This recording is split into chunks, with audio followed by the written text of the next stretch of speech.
Je vous montre un peu là que le jardin comment ça pousse. Donc là vous voyez, ça c'est les brocolis. Ça pousse super bien. Donc je vais éviter de trop marcher au milieu parce que vu qu'avec ce qui est tombé, ouais, je vais m'enfoncer. Hop, je vais passer par là. Donc là c'est les choux Milan mais en rouge. À côté c'est des choux-fleurs. Et à côté c'est les choux Milan, là les frisés, tout simple, vert. Là. Puis après c'est les salades. Et la rangée d'à côté c'est les fèves qui ont été plantées le mois dernier. Vous voyez, ça grandit bien. Hein. Et là je vais refaire une tournée ce mois-ci. Je suis même un petit peu en retard. Parce que entre les poules et la pluie, j'ai pas pu faire grand chose. Donc comme ça je vais échelonner la récolte, hein. J'en aurai un mois d'écart environ. Donc ça va bien donner. Là, vous voyez les pommiers ils ont bien pris, hein. Greffe du printemps dernier. Le point de greffe il est là. C'était la première fois que je greffais. J'ai appris sur internet. Et puis ben les pommiers ils ont tous pris. Il y en a un autre. Après c'est pas tous les mêmes variétés, donc il y en a qui sont plus vigoureux que d'autres. Après ben, je vous ferai une vidéo là-dessus également. Vous allez voir, c'est pas compliqué. Bon, les pommiers ça réussit mieux que les poiriers, parce que j'ai fait un peu de tout, hein. J'ai fait poirier, pommier, cerisier, prunier. J'ai fait des kakis aussi, des cerisiers, je l'ai déjà dit je crois, des pêchers, des nectarines. J'ai fait un peu de tout ça. Et puis ben, dans l'ensemble tout a bien pris. Donc je suis assez satisfait.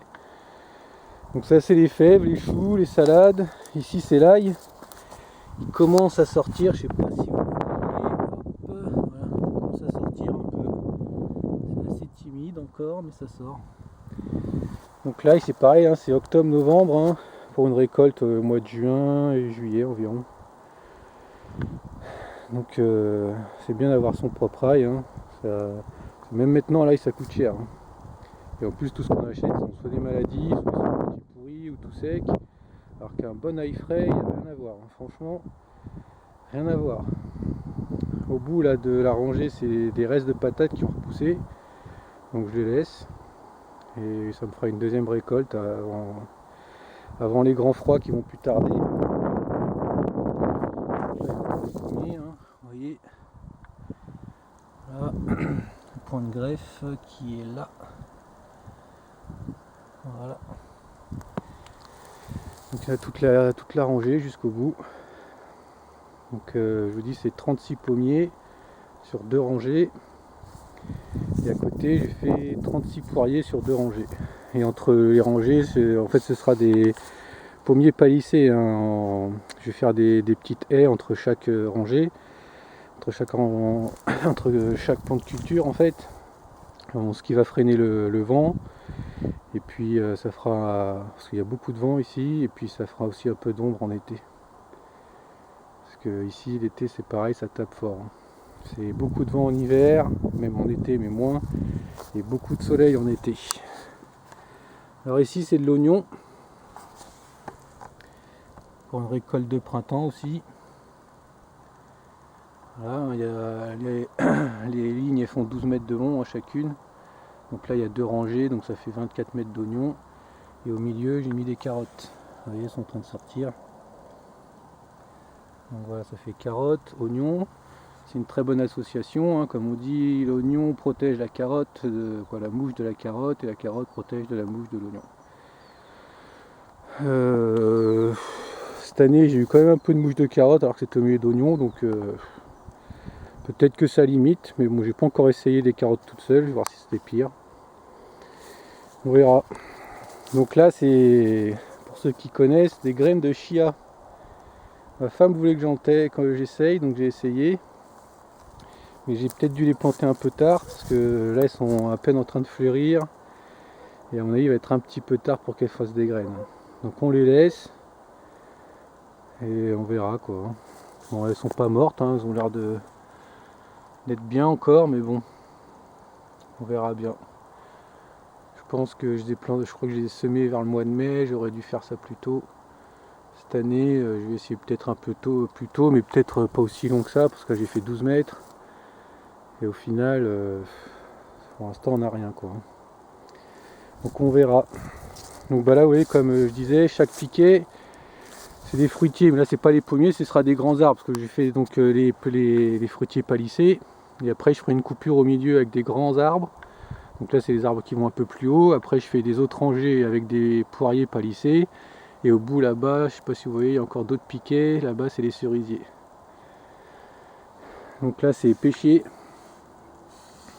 Hop. Donc là, il y a besoin encore de désherbage. Là, j'ai pas fini.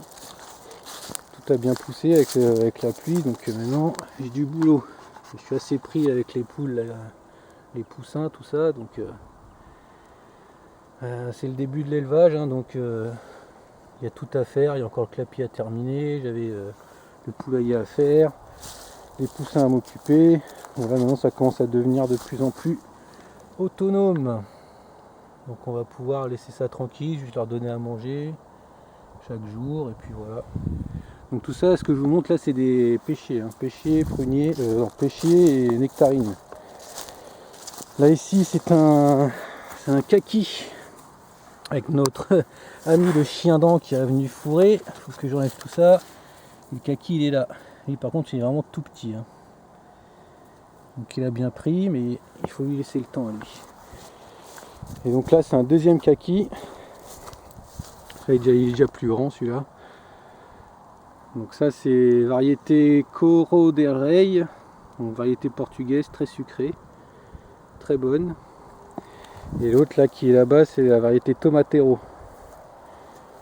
Donc on a deux kakis sur le chemin, parce qu'au milieu vous voyez on a un chemin. Voilà. Qui sépare les deux rangées. Donc ça, sur toute la longueur ça fait 2 fois 12 mètres, 24 mètres, plus le chemin. Qui sera entouré de deux kakis, deux plaques miniers exactement. Et après là ce reste de la rangée c'est pêchier et nectarines. Et là, si je me souviens bien, c'est les prunes. Ouais. Donc là c'est prunier. Il y en a 3 autres là, comme ça. Donc voilà, ce carré c'est le seul que j'ai pas encore fait cette année. Tous ceux-là ils ont été cultivés. Donc là c'est là devant c'est le reste de ce qu'il y avait des courges. Donc on a tout cueilli. Maintenant il faut qu'on nettoie. Hein. Bon c'est assez touffu. Et comme je vous ai dit c'est la première année qu'on l'a faite. Donc il y avait encore beaucoup de graines de mauvaises herbes. Donc c'est pour ça que ça a autant poussé. Plus le chien dent qui était présent. Il y a un tracteur qui est passé qui a tout broyé. Donc les racines de chien dent quand on les coupe en 1000 morceaux, ça repousse en 1000 morceaux quoi. Donc cette année je pense que ça va être mieux. Là vous voyez j'ai déjà tout nettoyé. Et puis ça ira mieux. Donc ce côté là c'était fait. Ce côté là c'était cultivé aussi cette année. Et il y avait ce côté là aussi qui a été fait. Ici j'ai fait des choux, des rutabagas, des pastèques, des melons, des concombres, des courges aussi. Et ça a vraiment bien donné. Hein. Donc là c'est nettoyage aussi. Et puis je vous dis ce carré là c'est le seul que j'ai pas encore fait. Donc j'espère le faire cette année. Et puis après vous voyez il y a encore de la place au fond. Hein, mais au fond là-bas le petit toit qui dépasse c'est le clapier, il y a les poules. Et puis ce sera surtout l'élevage, tout ça quoi. Bon il commence à pleuvoir donc moi je vais me rentrer. Et puis je vous dis à bientôt pour une vidéo. Allez.